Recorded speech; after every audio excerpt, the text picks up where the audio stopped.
There are moments in every person's life when they face intense adversity.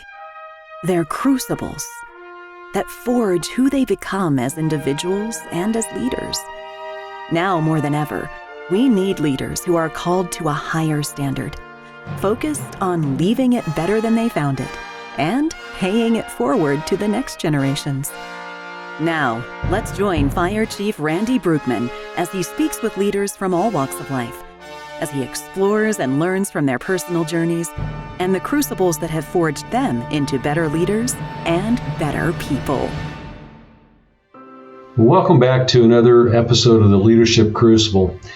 As we've experienced and have come out of the pandemic, the impacts on mental health and behavioral health have been pretty substantial. The Center for Disease Control released a study this past August that showed that over 40% of the adults in the United States reported struggling with mental health challenges or substance abuse. That's pretty significant. Today, we are joined by Dr. Tracy Hejmanowski, a licensed clinical psychologist with over 20 years' experience working with service members, first responders, veterans, and their families. Her work began in a VA medical center, followed by an assignment working with repatriated prisoners of war. She was stationed both overseas and stateside as an active duty U.S. Navy psychologist, followed by work as a DoD contractor for 11 years as the program manager of Naval Hospital Jacksonville's Deployment Health Center. Dr. Hejmanowski worked full-time as a Baptist behavioral health outpatient provider in early 2020 through the pandemic and transitioned to part-time teletherapy for first responders and veterans in 2021. For the past 9 years, she has provided program development and lead clinical facilitation for nonprofit organizations that provide reintegration and recalibration retreats for veterans and first response communities. She currently serves as an embedded consultant with the St. Johns County Sheriff's Shield Program. She is the executive director of the First Responder Project, a nonprofit for first responders and their families. Dr. Hejmanowski is a nationally recognized speaker on trauma-related subjects for military and first response communities. Well, Tracy, welcome to the Leadership Crucible. Thanks for coming on today. It's a pleasure to be here. Thanks so much for having me, Randy. Oh, thank you.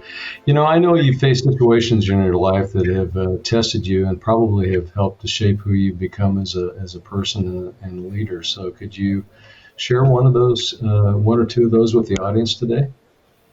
Certainly. I think I used to be adversity adverse and would do things in my life, not consciously, but looking back, do things professionally or even personally with relationships to avoid adversity because I did not see it as a tool.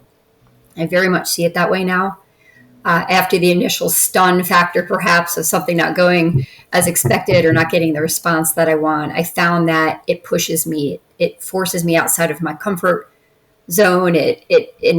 It causes me to struggle and be challenged in a way that pushes me to think differently, to unlearn what I had assumed or to rethink a problem.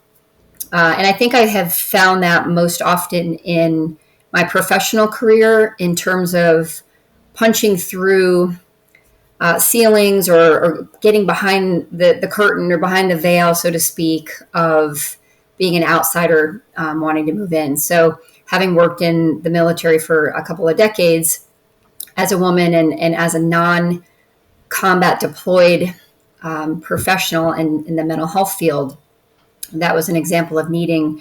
There was so much emphasis, I think, I put on having street cred and being believable when really all I needed to be was authentic and genuine with people, to be honest when I didn't know something, to be humble enough to say that's new to me. You got to fill me in. And I found that people always met me where I was at, just as I was meeting them where they were at. So that was I guess it was a professional but very interpersonal life lesson. When it comes to the more administrative side of my job in the past and even now, being able to recognize that assertiveness is not confrontation. And if I need to ask for something or ask other people to step outside the box and outside the typical way of thinking, that I couldn't just bring my passion. I needed to inspire other people and instill that in them. And walls go up a lot of times when people start talking about mental health, less so than than in the past. But there are moments where I have to stand my ground. And being an in the trenches provider for a very long time, I have to remind myself to value that, so that when I'm in the ivory tower trying to talk to people in the ivory tower about what's needed, it's coming from the end user. I'm only the conduit. Yeah. So when I come at that angle, it's a lot easier for me to get through that interpersonal adversity. Yeah. Yeah. It's we always grow when we kind of get outside of our comfort zone, don't we? Absolutely. Yeah. Yeah. It's when we're in our little bubble, sometimes, we're very comfortable there, but it doesn't really push us outside our boundaries, and it really doesn't force us to look at things differently. Yeah. I've never had anyone say, gosh, it went really well. Let me Monday morning quarterback that, or let me take that apart and see why it happened to go incredibly well. We just oftentimes, sometimes we externalize it. It was fate, chance, luck. And sometimes we internalize it in terms of our ability, skill, and drive and so forth. But we all look at something more closely when we fail or when we're challenged. So that's why I think adversity is a tool. It all depends on it depends on your perspective and your paradigm looking at it. But that has certainly evolved for me personally. Yeah. Yeah. So thank you for your military service, by the way. I appreciate all that you've done for our military personnel and continue to do. But tell us a little bit about the Deployment Health Center. Deployment Health Center was a phenomenal experience because it was built, for me professionally, it was built from the ground up. So when I started the job, it did not exist from a mental health standpoint. We were deploying people rapidly and often and in large numbers and as individuals. So it still exists. I'm no longer with it, but it was an interdisciplinary, and I say inter and not multidisciplinary because we were interwoven. So physical and mental well-being and resilience and wellness were really the core of that clinic or that center. And we worked to get people ready for deployment, many of whom were already in post-deployed status and then going to redeploy. And then certainly my role was it emphasized more the post-deployment experience. So folks struggling with post-traumatic stress injury, depression, anxiety, relationship issues, substance use, and essentially the whole gamut. But it was there was a wonderful foresight in the military recognizing that needed to be separate from mental health. It needed to be it's for the purposes of stigma and accessibility. It needed to be in the medical clinic so that people really didn't know why you were there. And we had really a wonderful uptick in people who were identifying, particularly for mental health, which, as you know, there is always concern about career and clearances and all the things that could potentially keep someone even from another deployment, because there's a very common experience among people that you miss the place that is hurting you when it comes to war, because there is such personal value and inspiration and challenge in going and doing something noteworthy and not to, I would say heroic, but those would eschew, those who go would eschew that moniker. But to be able to go over and do something vital on behalf of your countrymen, I think is a stronger drive than the reluctance to go back and to potentially get injured in physical and mental ways.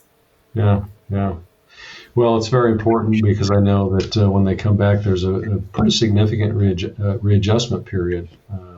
There is, and it's different for everyone. I think that, and unfortunately, I think a lot of people attribute how they're responding as how strong they are as an individual. And I think that for military and first responders and those who are the men and women in the arena doing the difficult work, that because they are the strongest and the most burdened, they need support and resources the most.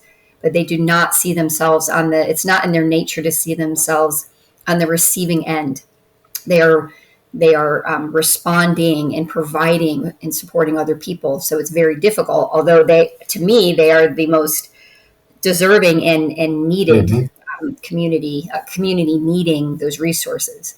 So anytime that and we would do that a lot in deployment health and with our nonprofit in terms of, we say the word outreach a lot, but we like to think of it as reaching out. I'm going to go to you. I'm not going to expect you to find me or to look on the internet or to avail yourself of resources. I'm going to be right in front of you and normalize it and give you language to conceptualize it and give tools for you and your family to work with, to essentially recalibrate, to decompress, to recalibrate, and to just build resilience again, to go keep doing the thing that a lot of people are somewhat addicted to.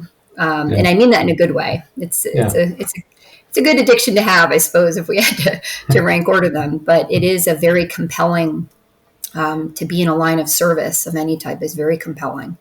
And so that it can create a vicious cycle if the person engaging in that line of work does not care for themselves. And we do that in all other aspects of our life. We update our antiviral, malware system on our computer. We PMCS our vehicle. We just do it everywhere else. We do it for others. We encourage others to do it. Yeah. And then there's that hypocrisy of, well, not me, right? I'm good. I just had someone the other day said to me, I'm an embedded mental health provider with a law enforcement agency, and he said, "Oh, hey, Doc, what's up?" And I said, "Nothing much. How are you doing?" He goes, "Oh, I'm all good mentally. I don't." And I said, "Well, I was just saying hi as a human, but I appreciate you letting me know your status." So there is that defensiveness of, I'm good. There's nothing to see here. Well, we've come a long way from the Vietnam War when we brought those soldiers home. So absolutely, very, very thankful for that. And so thanks for all you've done to help create that. Really, it was the most amazing experience professionally. It was really wonderful. I've just an opportunity to be around phenomenal humans. Yeah. So tell me a little bit about your nonprofit that you started called the First Responder Project. Something that's real near and dear to my heart, but really focused on supporting the mental health of our first response community. And I really do love your tagline, because everybody needs backup. Yeah, we thought we would. It kind of just fell out of my mouth one day, and I thought, well, that's probably a pretty accurate statement without sounding too cliche and I don't know, not having enough meaning or depth to it. And it really is, it's true, and it's simple, and it's real, and it's raw, and that's just the way it is. Even as a therapist, I have to recognize when I need to go to therapy, or I need to offload or off gas, or, download something to someone else, whether it be professional or personal. And I say that oftentimes to first responders, like, if I can go, there's no worse patient in therapy than a therapist. I feel bad for any therapist who has to do therapy with me, because we can see all the Jedi mind tricks coming, right? And we can be just as defensive as anyone else and having to look at ourselves. But FRP was really born out of the recognition of myself and my colleagues that there were myriad resources for veterans, although the asterisk caveat is that many veterans either do not avail themselves of that, or they somehow get lost in that overlapping redundant system of resources, I think because it's a little overwhelming. Yeah. And so we have data overload and internet overload. Nevertheless, looking at having been in the trauma field for a long time, I was starting to think about other populations who are exposed to trauma, how they deal with that, how they incorporate that into their professional life and their self-care. And so when I started looking, relatively speaking, and that's not to say that there aren't wonderful organizations and initiatives out there, but relatively speaking, there was a dearth of resources. And I would argue that particularly in some lines of service in the civilian world, the stigma is worse than it was in the military. So the combination of those two really was the impetus for FRP being born.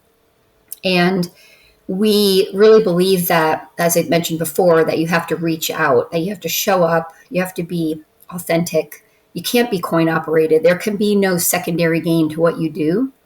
For one, because I don't think it's ethical. And two, because they'll see right through it.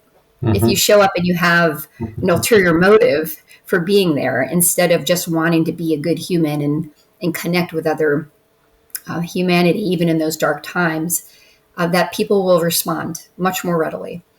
So we provide educational summits. We do trainings, debriefs, whatever is needed. We're really excited this year to start running retreats, which my colleagues and I have a lot of experience running them with veterans and their support people, and found that 3.5 days can be a phenomenal jumping off point and springboard for getting people to think about, well, maybe I do need to reconcile some things, and giving them the language to understand that it's not that trauma sometimes gets overutilized. It's an umbrella term, I think, personally or professionally.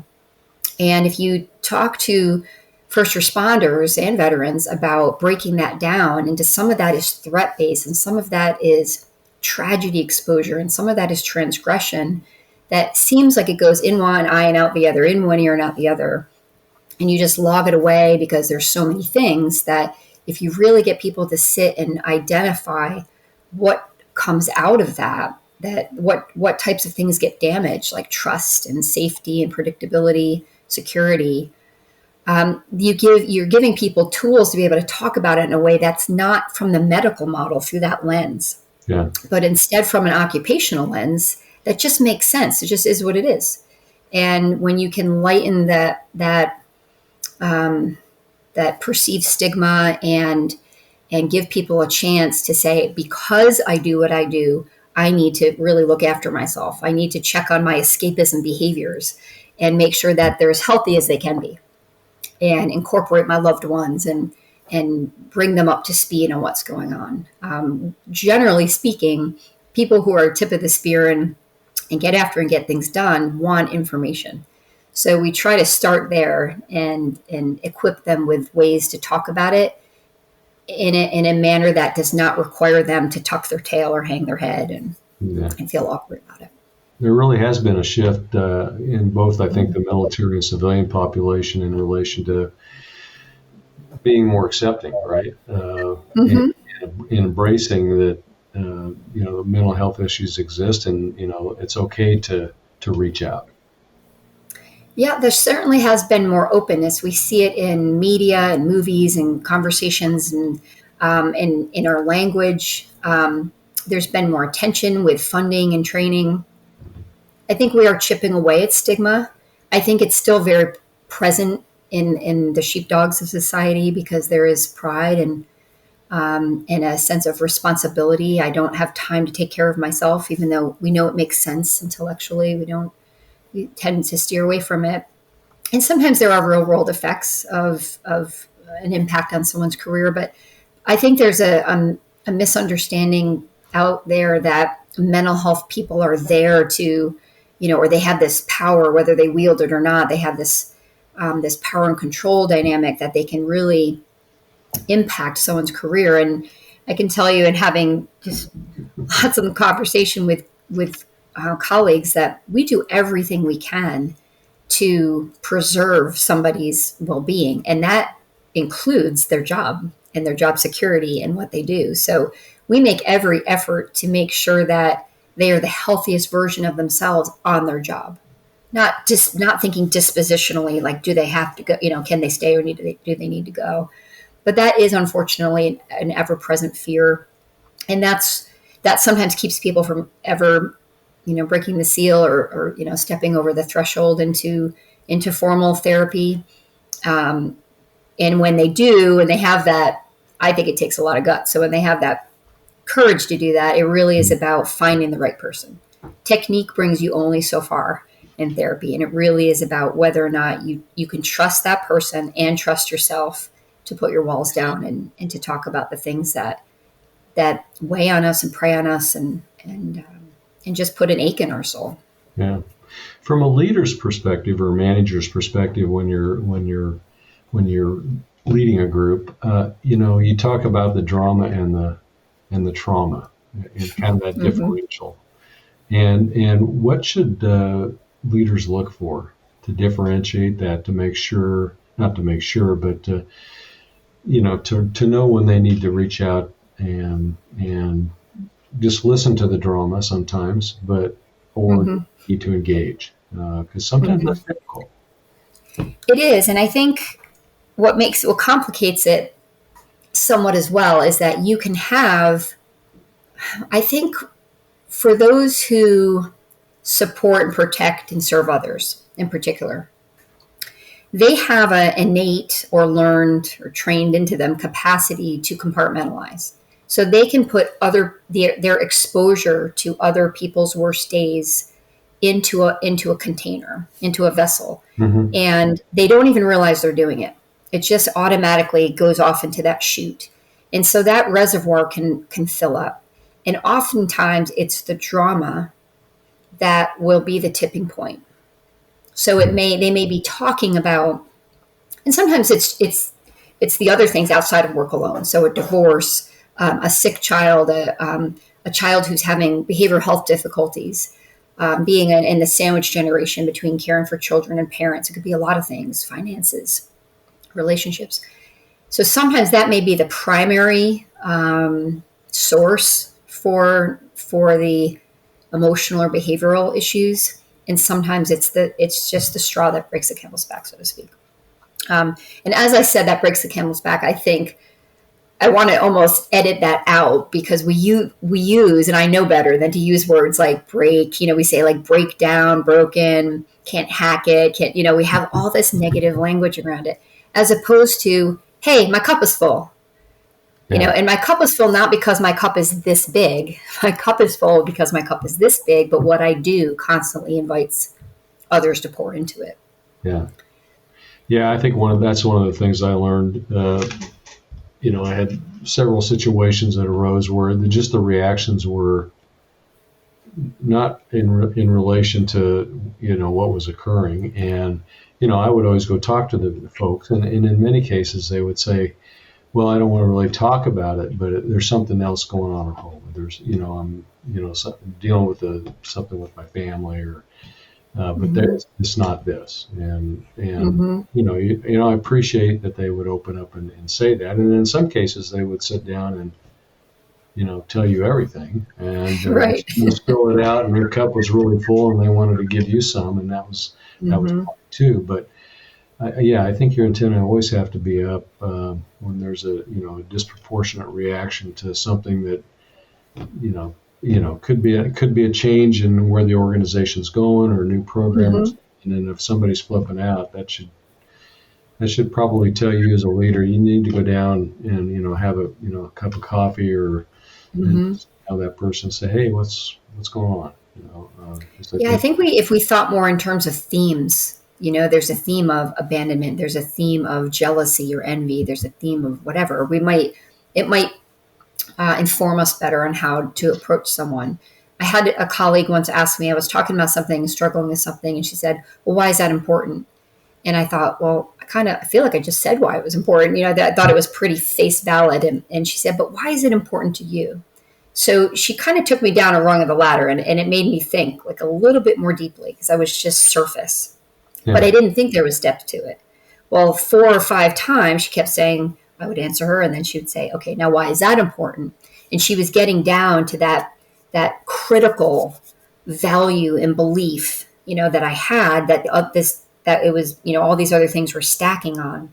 But I couldn't see it. It was like a ladder underwater. I couldn't see the rungs that were underwater. It doesn't mean they don't exist. I just wasn't thinking about I have to step down the ladder. And I use that a lot therapeutically. And people usually say, I don't know. It just is. And I said, well, usually the next after the I don't know comes the, well, maybe it's, and that's where, now you have grist for the mill. Yeah. Yeah. Well, that's what you do, right? Yeah, absolutely. And it really, that's what therapy is. It's a conversation with someone who can be a little bit more objective and ask questions that we don't normally ask of our friends and family and loved ones, that they just from a slightly different angle, and sometimes a little poking and prodding and getting us outside of our comfort zone of living and experiencing life. And that's really where you have those aha moments, even if we don't like them. I tell people, you don't have to like your therapist. You want to respect them, obviously, as a person, and you want to feel like they're a good person, but you don't have to like what they say to you as long as you absorb it and just let it rattle around in your brain, and decide whether or not, yeah, that might make a difference if I did something different. We're such creatures of habit, and we go to what's familiar before we go to what's comfortable. Yeah. So we will always be drawn back to and sucked back. That's why relationships can be toxic, especially if they're ones that we're born into and we have a hard time getting away from. Nowadays, people aren't happy. They just they leave the job and move on, which is also another issue for leaders, is that there's a transient nature to employment, it seems to me. And now a lot of people are just choosing to not work. We were talking about it before about the sign outside the restaurant that said, the world is understaffed right now. Please be patient with us. And I don't think we're undersupplied. I think we have plenty of people who are able to work, but I think there's the pandemic pendulum, caused this shift to a change in motivation and drive and priorities and altruism. And, it was at an all-time high. I guess I should go this way, an all-time high when the pandemic was at its worst, because that's what happens, that trauma binds people. Trauma is always interpersonal. But eventually that pendulum swings back and back and forth it goes throughout life. But I think that we do need to capitalize on keeping people engaged, giving them a reason, their why for doing what they do. Yeah, no, I totally agree, and I think the whole understaffed issue is it's quite interesting to study because there's still a lot of people sitting on the sidelines and not re-engaging in work yet. I think they will eventually, most of them. But I think the disruption that was caused by the pandemic really made many people step back and reevaluate where they're at in their life and what they want to do going forward. And I think that disruption is working itself out, and that probably will take, I would imagine, 5 to 10 years to actually see what it's going to look like at the end. I agree. I think where we don't see it as much, interestingly, is in the first responder and, in veteran and military space, because there was such a vital need for people. And did many people get burned out and exhausted? Absolutely. Yeah. And they doubled and tripled and quadrupled down to keep moving. And they're exhausted, but I think it's part of their spirit and their constitution that they just keep going. So I think it's part of that is the community's responsibility, morally and ethically, to notice that and to recognize that there was a time when, for nurses, for example, were revered, and anyone in medical, if you were walking around in scrubs, you might as well had a cape on. People thanking you. I mean, that never happened before COVID. Yeah. And then that was happening. And then when the mask debate and everything came up and everything got very confusing and political and divided, then people were telling me, much like a military service member would come back from deployment and change out a uniform or change out a uniform at their base before they came home to avoid, any kind of social disdain. Same thing with law enforcement, that it's a sad state of affairs that we had nurses changing out of their scrubs to not be identified in the medical system anymore, because they were considered, it wasn't logical, but emotionally speaking, people saw them as targets instead of saviors. It's your fault I'm wearing a mask. Yes, yeah. They have their own beliefs and their own thoughts, and they're still going to be there. If you have a heart attack while you're screaming at them about the mask mandate, they're going to do everything they can and more. They put their own lives in peril to save your own. So we have to, as the metaphor of the sheepdog and the sheep and the wolves, that we. Just as I tell first responders, it's as a sheepdog, you're not allowed to be mad to be mad at the sheep, to nip at the sheep. I know you're going to take care of them, but don't get up too upset with them. And the same thing for the sheep. Don't look to your sheepdogs who voluntarily serve in those capacities and have their families have to stand the watch and, to have to, be the scaffolding to support them and always play second fiddle. And a lot of times, receive the after effects of the stress of the job. You don't you really want to take care of the caretakers because they are not going to ask you for it.